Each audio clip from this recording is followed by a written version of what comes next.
Hamlet, the play, pardon me, Hamlet is heavily meta-theatrical, which means it's a piece of theater that meditates on theater itself, where that includes other pieces of theater and theater making inside it, and thus reflects on the process of theater. Shakespeare likes to do this a lot, and he tends to use theater as a metaphor for life. People take their cues, all the world's a stage, and so forth, but it's particularly intense in Hamlet. Often the rap on meta-theatricality is this attention to the form of the object itself, something later loved, beloved of postmodernism, is that it becomes an infinite recursion, that it becomes openly artificial and loses bearings with reality. In fact, Shakespeare is strategically using his meta-theatricality, his thinking about theater, to make Hamlet feel more realistic than theater has felt beforehand. He is increasing the effect of watching real life by emphasizing the artifice of theater itself. That sounds strange, but it works. Let's start with, well, let's start simple. The play within a play should be where everything starts to seem very mind-bendy and artificial and very kind of college seminary. No disrespect to my own profession. But it is notable that the play within a play doesn't sound like the rest of Hamlet.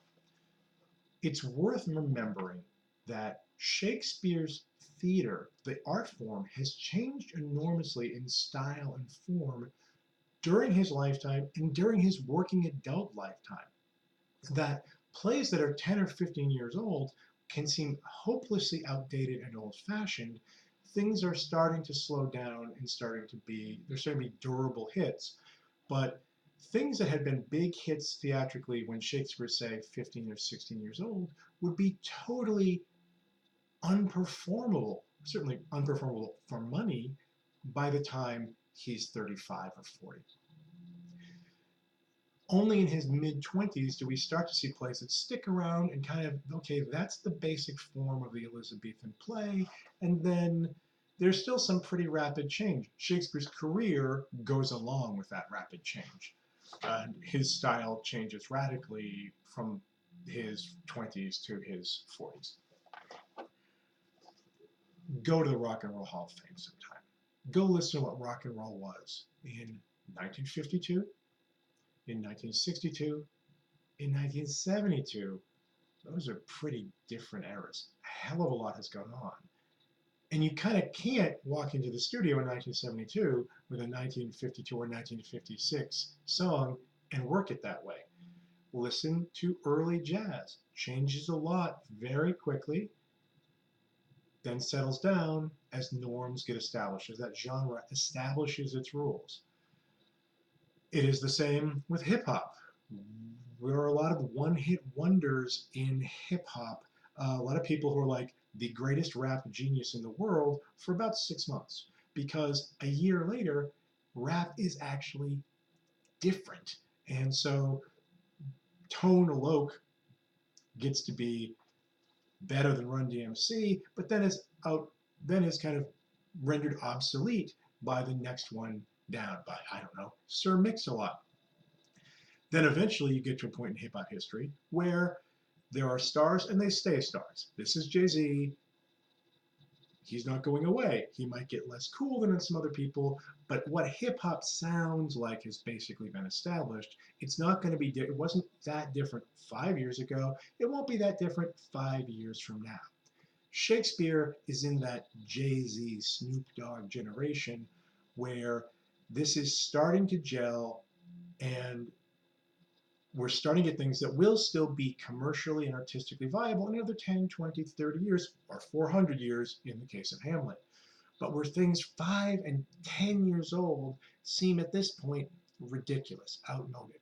The play within a play is a form of that ridiculous, outmoded drama. For example, it's in rhyming couplets. Full 30 times hath Phoebus' cart gone round, Neptune's salt wash, and Tellus' orbed ground, and 30 dozen moons with borrowed sheen about the world have times 12 30s been, since love our hearts and Hymen did our hands unite commutual in most sacred bands. So many journeys may the sun and moon make us again count o'er ere love be done. But woe is me, you are so sick of late, so far from cheer and from your former state, that I distrust you. Yet though I distrust, discomfort you, my lord, I nothing must. Whew. How does this go? First thing you do when you cut this play down to make it shorter for performances, you can thin out the play within a play. Really, you can. A little of this goes a long way. This is a deliberate contrast to an older, now obsolete and slightly ridiculous form of drama that makes Hamlet seem more modern, more flexible, more realistic. Because Hamlet is, in fact, more modern, more flexible, and more realistic. But notice that sense of realism happens by contrast with another piece of art. The artificial trick, the emphasis on different artistry, creates that feeling that the world, the play, not inside, just the play, not the play within the play, feels realer, more sophisticated, more modern. What makes the play within a play so square? First of all, those rhyming couplets. Shakespeare can write at length in rhyming couplets. He does it in Romeo and Juliet, but it's flexible. They're also pretty square. They're hyper-regular in metricality. There's a lot of end stopping, though there's some in jamming. And the language is very stiff. It's extra elevated. I know from many of you, all of Shakespeare just sounds like Shakespeare, all sounds 400 years ago and elevated.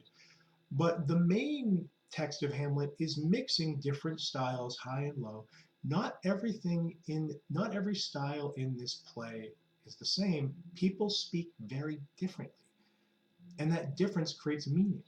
Polonius does not talk like the others. Polonius gets his own video later. Wait for it. But this is more lofty, more elevated. Doesn't use the kind of down to earth, sometimes down and dirty metaphors that Hamlet himself likes to use sometimes. And it's very emotionally rigid, stereotyped, not very deep. This is a thing where to say you're sad, the queen says, "But woe is me." Who says that? Who says, "Woe is me"? I'm just going to tell you how sad I am. Very different from the way Hamlet, the character and the play, operate. Okay, and it's actually the language in this is too elaborate, and it is too on the nose, too rhetorical. Since love our hearts and diamonds did our hands unite commutual in most sacred bands. Okay, we don't want to sound like a person at all. Let's jump back to Act 1, Scene 2. And Hamlet's first really extended speech. He, the first time he strings more than one line together. The queen has asked him, why does your father's grief seem so particular with you? And he says, "Seems, madam. Nay, it is. I know not seems. 'Tis not alone my inky cloak, good mother, nor customary suits of solemn black, nor windy suspiration of forced breath, no, nor the fruitful river in the eye, nor the dejected haviour of the visage, together with all forms, moods, shapes of grief that can denote me truly. These indeed seem, for they are actions that a man might play, but I have that within which passes show. These but the trappings and the suits of woe." Those are actions that a man might play, that an actor might perform, and therefore suspect. That's a heck of a thing for a character in a play to say. I have something within me, Hamlet tells us, that passes show, that cannot be expressed in theatrical terms. This is a play. He is a character in a play. The character says there's something inside that theater won't show. Shakespeare's bid for a sense of realism, making us believe in the realism, making us believe in the authenticity of Hamlet's emotions, is by telling us that theater can't show it. That in fact, theater becomes, it's a risky and dangerous move, but that's what Shakespeare does. He says, my art form is imperfect. It doesn't show everything. It always leaves something out, or it leaves some very heavy, important things out. You're just going to have to fill those in with your own imagination, which of course invites us to do that. By pointing to what he calls the inadequacies of theater, Shakespeare, through his mouthpiece in this case, Hamlet, actually makes theater more effective, more believable, more realistic. That there's no longer a one-to-one correlation between what the actor does and what the actor feels. And this becomes very important later. Yeah, I'm wearing black. Yeah, I could cry, whatever, but there's something inside that's all that crying and wearing black. That is not the real thing. The real thing is something else that theater won't show. You can never tell everything I feel. That's a radical move. The actor on stage says there's something, his character says there's something this character feels that no acting can get across. And this has been a hit for 400 years. Let's turn to page 57, Act 2, Scene 2, around line 390. There's the player's speech. Hamlet first does a chunk of the player's speech, which is not as hopelessly square as the play within a play, but it still is blank verse, is iambic pentameter, but it's saying, instead of being something that's 10 or 15 years out of date, it seems like 5 years out of date. Grand, tragic, iambic pentameter, but a little over the top, a little too much, a little too big. The rugged Pyrrhus, he whose sable arms black as his purpose, did the knight resemble when he lay couching in the ominous horse. Hath not this dread and black complexion smeared with heraldry more dimsel, head to foot, now is he total gules, hardly tricked with blood of fathers, mothers, daughters, sons. Baked and pasted with the parching streets that lend a tyrannous and a damned light to their lord's murder, roasted in wrath and fire, and thus o'erseasoned with coagulate gore, with eyes like carbuncles, the hellish Pyrrhus, old grandsire Priam seeks. So proceed you. If you're looking for a model for iambic pentameter, a perfectly good iambic pentameter line is with blood of fathers, mothers, daughters, sons.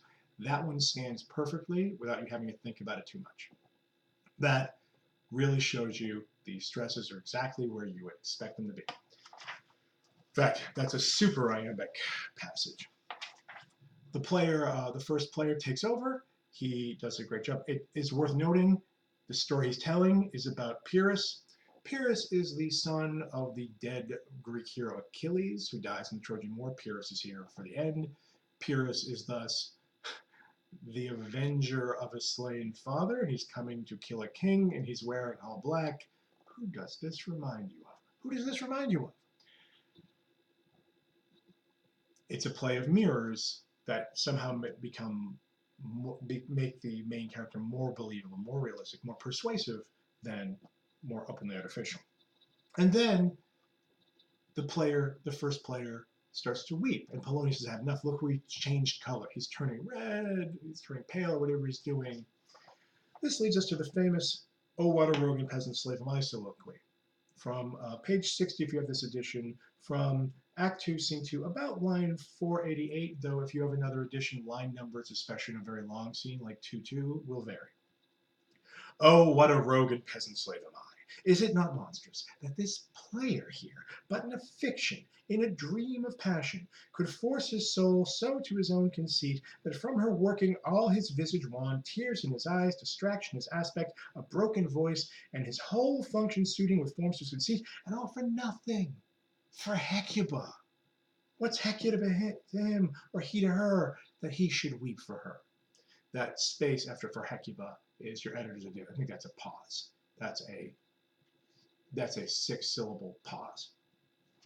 What would he do had he the motive and the cue for passion that I have? He would drown the stage with tears, and cleave the general ear with horrid speech, make mad the guilty, and appall the free, confound the ignorant, and amaze indeed the very faculties and of eyes and ears. Man, Hamlet's like, what's going on with this actor? This actor can cry over this legendary queen who's been dead for thousands of years, who he doesn't really care about. Like, he's got no emotional relationship to Hecuba, particularly. Where I, who have actually lost my father, can't do any of that. If only I had the kind of acting talent this man had, and there's an in-joke for you, if there ever was one. If any time in the last 400 years, there has ever been a production of Hamlet, there have been a lot of productions of Hamlet, where the actor playing Hamlet did not have the acting skills that the actor playing the first player did, that production was in serious, serious trouble. Big problems. The joke, of course, is the actor playing Hamlet is at least as good as the player king, or the first player. Of course he is. He's the star. And he says, if only I could act like that, I would blow the roof off this place. It's the globe, so the roof is actually a big open circle, but you get it. It would be huge. I would take it to 11, and then I would take it to 19. It'd be huge. It'd be bigger and bigger and bigger. But that is not what it is. But I'm not a fake. I'm real, and so it doesn't look like that. What happens here, the player's speech in rapid back-to-back contrast with this pretty famous, the second biggest soliloquy of Hamlet's, shows us the contrast between an old idea of acting where the bigger it is, the more emotion you feel, the bigger it is. So with a new Hamlet model, where some is restrained, where some is hidden, where some is that actually going bigger doesn't make it realer, it makes it faker.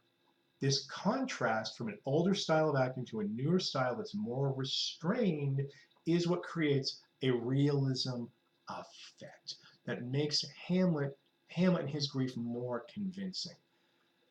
Later in his advice to the players, he will tell them, tone it down. Don't overdo it. Don't out-Herod Herod. Herod is a character from medieval, a biblical character who in medieval English drama was a raving villain. He's like, I'm the king of everything, I'm the best, blah, blah, blah, rant, rant, rant, rant. Don't be like that. That's old-time, that's old-fashioned. That is fake. Not for nothing. Okay. If you go on the internet or just into the library's better, you will see various people telling you, sometimes as a fact, which it isn't, that Shakespeare wrote this version of Hamlet partly to cope with the grief over his own father's death. The main problem with this theory, there's some others, but I think the biggest one is that when Shakespeare wrote this play, how shall I put this? I don't want to oversimplify it. His father was not dead. When Shakespeare wrote this play, his father was not dead. This is not a controversial position. This is not about how we're interpreting the imagery. This is a fact problem and a math problem. Shakespeare wrote this play before his father died. Some people will just flat out tell you, no, he wrote it after his father died. They'll just ignore the facts and go ahead with their theory because they like their theory. Facts, schmacks. Other people will tell you that it's so complicated. Shakespeare can actually look ahead to the grief he's gonna be feeling after his father dies. He must know his father's gonna die, and so he's meditating what it's gonna be like to grieve his father before his. Yeah. Very intelligent people say that. People sometimes at very fancy colleges, indeed. Instead of going down the Shakespeare's dead father road, I would point out to you that the actor who played Hamlet for Shakespeare, the original cast Hamlet, had his father die. His celebrity father, whom the audience knew. Richard Burbage, who played Hamlet for Shakespeare, was the son of the famous actor James Shakespeare, who built one of the first English playhouses, the theater, and who had died a few years before this play was put on. This actor has lost his father, and some of the audience knows it. So he comes out and says, hey, real grief. Hamlet says real grief isn't going bigger. It's something else. It's something more complicated, something more nuanced. That there's things that pass you that comes inside, and that's more believable. And that becomes believable. Not for nothing, Shakespeare's company had played some form of Hamlet, which we presume was simpler than this one, not because we know what the other one was like, but because this is so complicated. And presumably the actor had played an earlier version of Hamlet in the earlier play, or he'd replaced someone who had played an earlier version of Hamlet. There's been an earlier version of Hamlet which was probably theatrically simpler. It's something from at least the 50s. It's at least, if things that are 10 or 15 years old are out of date, this Hamlet is a rewrite of some Hamlet that's at least 12, 15 years older. And there is probably at this point becoming theatrically obsolete.